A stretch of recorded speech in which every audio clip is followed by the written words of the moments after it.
Sakura Haruno, this character. Before this video starts, I would like to give you a brief definition of what teamwork is for those who don't get the concept, because a lot of opinions and facts that will be stated are based around this concept of what teamwork is. Proper teamwork is a collaboration of efforts of multiple people to achieve a goal. It does not mean you do little bits here and there to add to the collaboration. It means you will be given your part and deliver as planned. Once everyone does their part, the goal will then be achieved. It is not proper teamwork when someone always completes some of your tasks for you. It is not proper teamwork when you do little things here and there when you feel like doing so. With that being said, I will explain why people hate the character of Sakura Haruno. Now let's start from the beginning. Sakura Haruno, the character whom a lot deem useless wherever you turn. She never had a huge role in part 1 of Naruto. In fact, she barely did shit. Sasuke and Naruto progressed in their team by learning a few techniques and making it their own by mastering it and creating variations of them. What did this bitch do? Nothing. She had no jutsu and no way of saving her own ass, thus rendering her a liability who constantly needed saving. There would be no mission where this bitch would not at least receive one near-death experience. She even tried protecting Hazuna from Haku and Zabuza like she was actually going to do something. The only jutsu she ever had was the clone jutsu, and I can't remember the last time someone whooped a A-class ninja's ass with that jutsu. Never. Did you know there was a reason why she was barely of importance in the entire series? See, it is because Sakura was never meant to be someone of importance to begin with. In an interview with Kishimoto, the creator of Naruto, he said, "When I introduced Sakura, I only considered her as another character. I didn't do it to bring her in as a special female character. She was at the same level as characters like Kiba or Shikamaru." With the author saying this confirms that she was not of importance in the first place. She was just someone to fill in the space of the three-man cell. That is why she barely did shit in part 1. That is why her character had nothing to offer at first. She had no skills except getting on Naruto's nerves for no reason at all, which made her one of the top 10 most hated characters. And going back to teamwork, no skill means no jutsu, and no jutsu means you're useless in battle. And as a ninja, being useless means no teamwork. Of course, there are ninjas out there who use taijutsu just like this nigga Rock Lee, but she couldn't do any of that shit too. When Kakashi was attempting to teach Naruto and Sasuke Chidori, this was her chance. I begged for God to teach her a jutsu. My wish would always come true, but not today apparently. For receiving a near-death experience every 2 minutes in your first mission, you would learn some jutsu to defend yourself, because after all, you're learning from your bad experiences. To make it worse, she constantly called Naruto a dumbass, but look who's talking. We have lost count of how many near-death experiences you've had, Sakura. She had no jutsu, so of course it makes sense for her to experience a near-death experience every fight she is involved in. After suffering from near-death experiences on a day-to-day, guess who learned their lesson? Not this bitch apparently. Nope. She would call someone a loser but head into danger with no jutsu, so I guess that makes her a genius. She spent the entirety of part 1 just using Naruto as sword and shield. Kakashi failed as a teacher since it is his fault he doesn't even push his students, so he gets an L on that part. Only ability she had was to be able to track Sasuke's dick from a mile away, but how the fuck's that supposed to help with anything? Another aspect about her is that she showed her emotion, and as a ninja you are brought up not to show your emotion. There was an interview with Kishimoto where he explained why Sakura was so expressive of her emotions. He said he tried to write her more realistically than other characters and tried to show a girl's real self or feelings through inner Sakura. He thought she would appeal to female fans but was surprised when she actually became hated. Even young girls hated her. Kishimoto said that he continued on regretting Sakura's character. So there you go. Even Kishimoto didn't want her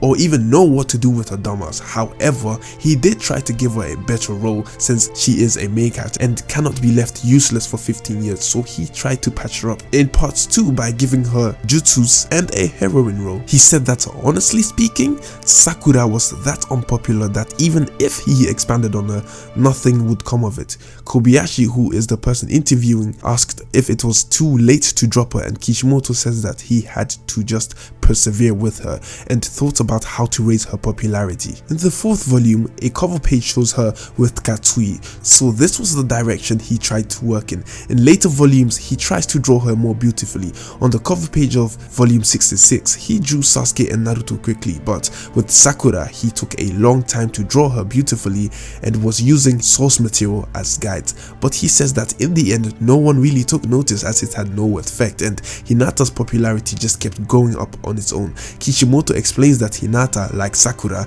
never really did anything, but her popularity just kept going up and up. So through the story, he started to wonder whether he should make her the main heroine instead, or at least gradually write her into the direct of a heroine. Clearly in this statement, Kishimoto personally agrees that Sakura does not do anything.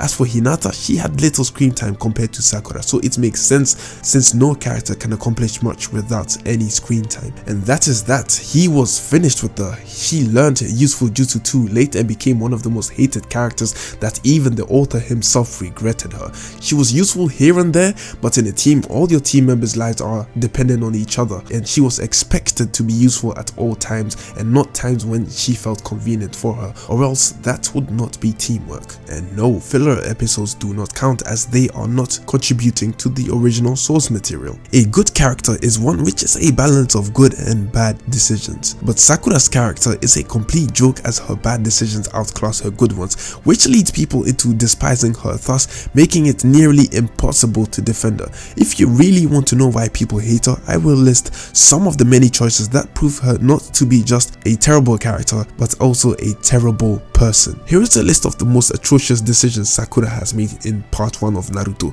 Number 1, she chose to treat Sasuke better than Naruto because of their appearances, which makes her a judgmental person. Number 2, she ruined her friendship with her best friend for a guy who clearly hated her. Number 3, she did nothing to aid her team members during life-threatening missions. Number 4, she proceeded to insult the only one out of the 2 members out of a team who nearly died multiple times to protect her from harm's way. This happened in the Zabuza arc and also in the Chunin arc. Number 5, she brushes off Naruto's efforts and credits all of them to Sasuke instead. Number 6, she lets her emotions affect her decisions, thus attempting to betray her entire village along with her own family and comrades who will sacrifice their lives to protect her in order to become a rogue ninja to satisfy her obsession with Sasuke. Number 7, she then asks Naruto, one of the people whom she attempted to betray, to retrieve Sasuke for her. Number 8, remained useless and expendable to any person who tried to utilize her abilities. She could not fight nor defend herself physically against any opponents, thus rendering her useless in battle and in teams. From everything I have stated in this list, you should by now understand that Sakura cared about nothing but her feelings and her desires, thus rendering her selfish. And if that was not bad enough, let's start with part 2. She fails to become a ninja powerful enough to stop Sasuke by training the wrong skill set, thus rendering her useless to anyone once more. She had good chakra control, so her recommendation by Kakashi was genjutsu, but she skipped that and decided to become a defensive ninja when a ninja powerful enough to stop Sasuke would be offensive. So if we go by her logic, then she wasn't thinking straight. And because of her choices of career, she would remain powerless for the rest of the series, thus leaving Naruto to do all the work again. She tries to mess with Naruto's feelings by intently lying to him. She means it well, however, it will do more harm than good to Naruto mentally. She decides to betray her team members once again by putting them to sleep, thus leaving them vulnerable to passerby enemies. She decides to betray her village once more in order to get close to Sasuke. She lets her emotions get in the way once more, thus allowing Sasuke to steal her kunai and accidentally poison Naruto. Remains delusional by comparing her defensive power to that of the offensive ninjas like Naruto and Sasuke, whom are more suited for battle. Heads into battle without thoughts, only to get saved by Naruto, while her worries in that instance were how Sasuke felt about her. She fails to complete a simple task as destroying the Rinnegan as ordered by Obito, thus allowing Madara to steal it and completing the infinite Tsukiyomi. She fails to listen to orders and gets saved from Madara by Sasuke, and the list goes on. In conclusion, her atrocious choices as a character, as well as her inability to learn from her mistakes, generated all the hate. At this point, Sakura's character was irredeemable as she has built up a record of being useless and annoying. She failed to collaborate in a team since she barely had anything to offer, thus making her a liability. The only time she did something was when she got a rare chance to demonstrate her inferior abilities. So to answer the question of why Sakura is useless most of the time, it is because the author had no plans of her being useful at all, and he regretted her later down the line and passed on the role of heroine to Hinata since fans liked her better. Everything I have stated stated is nothing but facts that we have seen Sakura do, as well as the author's comments which back up my claims. It has also been said by no one else than the author Kishimoto, so these are facts, and if you really dislike what I had to say, then take it with a grain of salt, because even the creator agrees, as it was his idea. With that being said, I hope this video has actually explained the reason why Sakura is hated by many, and sometimes people just don't realize why certain people hate a certain character, and this video explains why people hate Sakura, as well as the truth why she became a horrible character. With that being said, show some appreciation by liking, subscribing, and hitting that notification button, or also just leave your comments below and tell me what you think about this video and what you have found out. Don't forget to check out some of the fun videos at the end of this video. With that being said, I have nothing more to say. Bye.